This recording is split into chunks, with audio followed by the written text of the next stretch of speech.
ইবাদতের জগতে সবচেয়ে শক্তিশালী পাওয়ারফুল ইবাদত হলো দান। দানের চেয়ে শক্তিশালী ক্ষমতাধর ইবাদত পৃথিবীতে নেই। আপনি যদি দান করেন তাহলে আল্লাহর রাগ মিটে যাবে, আল্লাহ আপনাকে জাহান্নামে দিবেন সিদ্ধান্ত নিয়ে আছেন।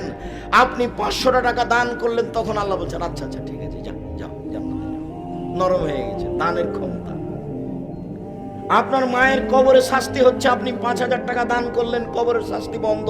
আমি বলিনি, এই কথা মুহাম্মদ সাল্লাল্লাহু আলাইহি ওয়াসাল্লাম বলেছেন। রাসূল সাল্লাল্লাহু আলাইহি সাল্লাম বলেন, পানি যেমন আগুনকে নিভাতে পারে, দান তেমন পাপকে নিভাতে পারে।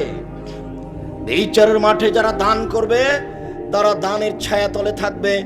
যতক্ষণ পর্যন্ত বিচার চলবে ততক্ষণ পর্যন্ত দানের ছায়াতলে থাকবে। আমি অনুবাদক মুহাম্মদ সাল্লাল্লাহু আলাইহি সাল্লাম এভাবে বলেছেন।